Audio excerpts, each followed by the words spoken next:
Alright, YouTube. Now I'm going to review a short but sweet anime. This one, it's kind of difficult to describe. I mean, because it's so great, but it's so very short. You know, some of the greatest anime are short. But this one, if you recall my Heat Guy J video or any other future videos that will later come to mind, this one, of course, is about criminal organization takedown. So there are a lot of guns, a lot of action. This one is called Coyote Ragtime Show. Yes, this is the same edition. Now, about this one, it takes place in the future, sci-fi, But this time, there's this fugitive who's trying to escape the law of a corrupt organization, and this woman who was supposed to take him in, she's actually there to help him now. He was in prison at first, but during the first episode, there was a lot of explosions, a lot of action, and he escaped. But here's the funny part about it: he escaped not just with the help of the person who's coming to get him to interview him.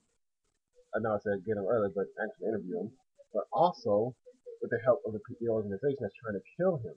Now, the organization, here's a little snippet of the organization up top here. You see the little girls with the heavy weapons that tends to be a common trend in the anime today. Little girls with big weapons. Don't worry, these girls are actually androids. And this becomes blatantly obvious later on when one of the girls' head is taken hostage, and she's still talking. She's an android. Now, about this series, I'm trying not to be so vague here, but oh, by the way, the little girl down here, I guess she's sort of like the quote unquote protagonist, hanging out with Mister. That's the main character right there, Mister. Uh, and this is Angelica, you know, yearbook, roll call. But the little girl, she's sort of like his companion, but she's sort of like also, sort of like evens him out, evens him out, making him like less gruff. Like, for example, if you remember Batman, way back, Detective Comics, the Bill Finger and Bob Kane, they were like, Batman's great, but he's too gloomy. We want to give him, some color in the fight. We want to give him a quirky side. So they gave him Robin. So think of this girl as like a young Robin, but she doesn't do anything. She doesn't do anything nuts. She doesn't shoot any guns. She doesn't get anything dangerous.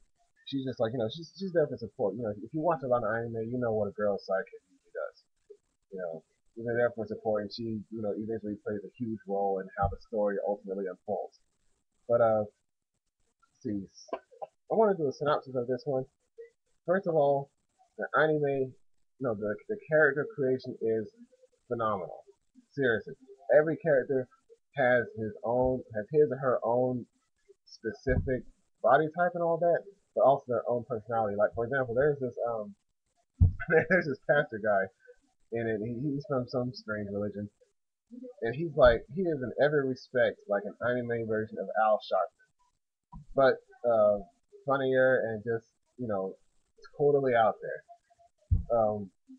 I forgot his name, but my favorite character actually is Angelica. Not just because she has a great body type, but also because her personality is wonderful, and she eats constantly. Like if you watch this series again, Coyote Ragtime Show, if you watch the series, you'll notice that in almost every clip, she is eating something, and she doesn't just take little snippet bites or little rabbit bites. No, she's actually wolfing down burgers and hot dogs or something in every scene she's in. But she's very insightful, very good with a gun, and she also helps bring the story around. So this video was a little bit longer than I expected, but this is a great series. It's only 12 episodes. Again, it's Coyote Ragtime Show. If you haven't watched it, please do so. Thank you and enjoy.